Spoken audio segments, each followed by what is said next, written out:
Bispos non é algo adicado a ninguén, é un cúmulo de experiencias que moita xente moi concreta creo que pode entender moi ben. Bispos é unha peza que se algunha vez sentiches que o teu corpo non era o adecuado, se nos momentos de empezar a facer cousas de forma independente e buscar novas sensacións e novas experiencias sentiches que algo en ti estaba sendo violentado.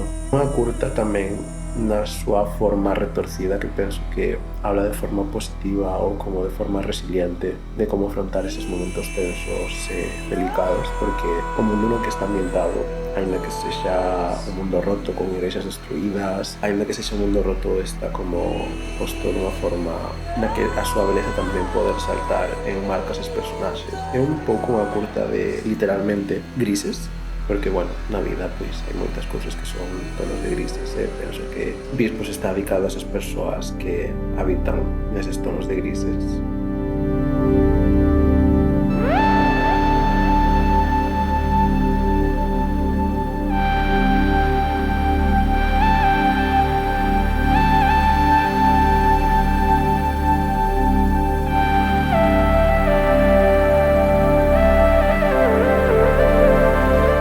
Pois co equipo de Bispos non podo estar máis feliz porque diñes o mínimo, plan os bons días e pouco máis, e fixeron moitísimo con eses bons días. Eu teño unha filosofía persoal que penso que todas elas foron capaces de interiorizar e levar a cabo, que é o de que un euro pareza que son 100. O equipo de vestiario fixo unha ambientación cas texturas das teas de todo increíble. O departamento de arte xerando como ese sitio onde está a torre, non? Que é o seu obradoiro, que está repleto de cousas. Como en xeral todo o equipo artístico moi ben. E maquillaxe tendo que pintar as caras porque é unha curta en branco e negro, e iso é algo que temos que ter en conta a hora da postproducción e de como tratamos os arquivos, e tiveron que pintar a xente con caras verdes. Os equipos técnicos de son, de imaxe, a xente de produción, todas perfectamente coordinadas